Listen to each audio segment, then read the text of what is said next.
সাহাবায়ে কেরাম নবীর কাছে বায়াত হইতেন। আল্লাহর নবীর এক সাহাবী নবীজির কাছে দৌড়ে আসলেন। আয়েশা সাহাবী বলতেছে, ইয়া রাসূলুল্লাহ উবাইয়ুকা আলাল হিজরাত ওয়াল জিহাদ। আমি যে হাদিসটা পড়তেছি 12 সন্ধ্যার খুতবার মধ্যে হাদিসটা নকল করা হয়েছে, যেটা সহিহ মুসলিম শরীফের হাদিস, সহিহ হাদিস। সাহাবী বলতেছে, ইয়া রাসূলুল্লাহ উবাইয়ুকা, আমাকে বায়াত করান আলাল হিজরাত ওয়াল জিহাদে, হিজরত এবং জিহাদের বায়াত করান আমারে। কারণ হিজরতের অনেক সওয়াব, জিহাদের অনেক সওয়াব। জিহাদ করতে যাইয়া যদি শহীদ হইয়া যায়, শহীদরা দুনিয়া থাকতে জান্নাতের সার্টিফিকেট পাইয়া যায়। আর যারা জিহাদ করে, যারা হিজরত করে, হিজরতের অনেক ফজিলত আছে। সাহাবী বলতেছে, ইয়া রাসূলুল্লাহ আমাকে হিজরতের জন্য এবং জিহাদের জন্য বায়াত করান। এখন নবীজি দেখলেন তার মধ্যে হিজরত এবং জিহাদের বায়াতের চেয়ে তার কাছে অন্য বিষয় বায়াত করা তার দরকার। কি দরকার, কি সমস্যা? নবীজি দেখলেন এই সাহাবীর মধ্যে মা বাবার খেদমতের প্রতি তার কোনো নজর নাই। মা বাবাকে সে সেবা যত্ন করে না, মা বাবাকে মান্য করে না, মা বাবাকে সেবা যত্ন করে না, ইজ্জত সম্মান করে না, মা বাবাকে অবহেলা করে। এই জন্য নবীজি দেখলেন তাকে জিহাদের চেয়ে, হিজরতের চেয়ে মা বাবার বিষয়ে তাকে বায়াত করা অতি জরুরি। মা বাবার বিষয়ে বায়াত করা তার জরুরি। তো নবীজি তো জানলেন, কারণ নবীজির অন্তর্দৃষ্টি বসুরিয়াত আছে। নবীজি সাহাবীদেরকে দেখলেই বুঝতে পারতেন তার ভিতরে খবর কি, যেটা হক্কানি ওলিউল্লাহদেরও ইলমে বসুরিয়াত অর্জন হয়। ইলমে বসুরিয়াত যেই ফিরের নাই, এই ফিরের মুরিদারের কোনো সঠিক রাস্তা পাবে না। তো নবীজি দেখলেন এই সাহাবীর মধ্যে একটা দোষ হইল, মা বাবার প্রতি সে অবহেলা করে, সেবা যত্ন করে না। এই জন্য নবীজি তাকে প্রশ্ন করলেন, ও আমার সাহাবী, ফাহাল মিন ওয়ালিদাইকা আহাদুন হাইয়ুন। ও সাহাবী, তোমার মা বাবা কেউ কি জীবিত আছে? মা অথবা বাবা কেউ কি জীবিত আছে? তো সাহাবী বলতেছে, ক্বালা নাআম, হ্যাঁ আমার মা বাপ জীবিত। বাল কিলাহুমা, বরং দুজনেই জীবিত, একজন না বরং দুজনেই আছে। তো নবীজি বলেন, ক্বালা ফাতাবতাগিল আজরা মিনাল্লাহ, তুমি যদি আল্লাহর কাছে সওয়াবের আশা করো, তুমি কি আল্লাহর কাছে সওয়াবের আশা করো, নেকের আশা করো, জান্নাতের আশা করো? সাহাবী বলতেছি, ইয়া রাসূলুল্লাহ হ্যাঁ আমি সওয়াবের আশা করি আল্লাহর কাছে, নেকের আশা করি, জান্নাতের আশা করি। তো নবীজি বললেন, ইরজি ইলা ওয়ালিদাইকা, তাহলে তুমি দৌড়াইয়া মা বাবার কাছে চলে যাও। কই যাও? মা বাবার কাছে চলে যাও। তুমি যদি আল্লাহর কাছে সওয়াবের আশা করো রে আমার সাহাবী, তাহলে তুমি দৌড়াইয়া মা বাবার কাছে চলে যাও। ওয়া আহসিন সুহবাতাহুমা, এবং মা বাবার সাথে তুমি বসবাস করো, পিতা মাতার সাথে তুমি মধুর সম্পর্ক গঠন করো, তাদের সাথে একত্রে বসবাস করো, সেবা যত্ন করো। তাহলে সাহাবীকে জিহাদের বায়াত এবং হিজরতের বায়াত না করাইয়া মা বাবার খেদমতের বায়াত করাইছেন, এবং সাহাবী বাড়িতে চলে গেছেন, মা বাবার সাথে বসবাস করতেছেন। শুধু বায়াত করে নবীজি ছেড়ে দেন নাই।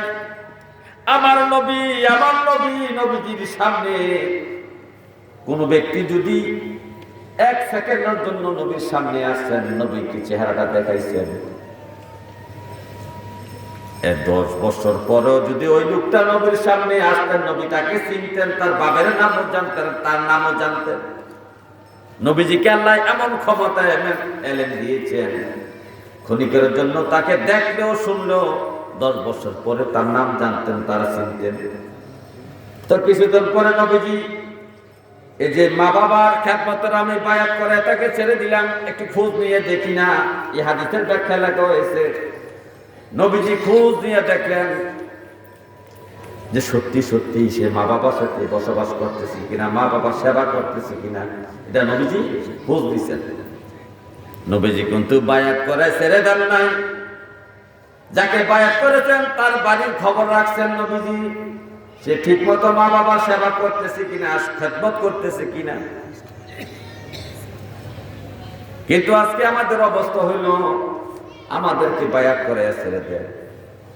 আমি বায়াত হইতেছি, আমি ওয়াদা করতেছি, এটা বলে না, আমি চুরি করব না, জেনা করব না, সুদ খাইব না, 5 ওয়াক্ত নামাজ পড়বো, সুযোগ তুলে হজ করবো, সুযোগ তুলে যাকাত দিব, রমজানে 30টি রোজা রাখবো, মা বাবার খেদমত করব, সুদ খাইব না, ঘুষ খাইব না। এই বিষয়ের উপর আমাদের বায়াত করায় কিনা বলেন? এই যে আমাদেরকে বায়াত করে ছেড়ে দিয়েছে, আর আমাদের খোঁজ নেয় নাই আমরা কি নামাজ পড়ি কিনা, আমরা সুদের সাথে জড়িত আছি কিনা, আমাদের খোঁজ আর নেওয়া হয় না। বায়াত করে আমাদেরকে ছেড়ে দিয়েছে, আমরা যেই কপাল সেই মাথায় আমাদের রয়ে গেছে, আমাদের কোনো পরিবর্তন হয় না। হে আমার ভাইও, আমাদের অবস্থা খুব কঠিন হয়ে যাচ্ছে দিন দিন। আমরা ইলমের তরিকত থেকে দূরে সরে যাচ্ছি।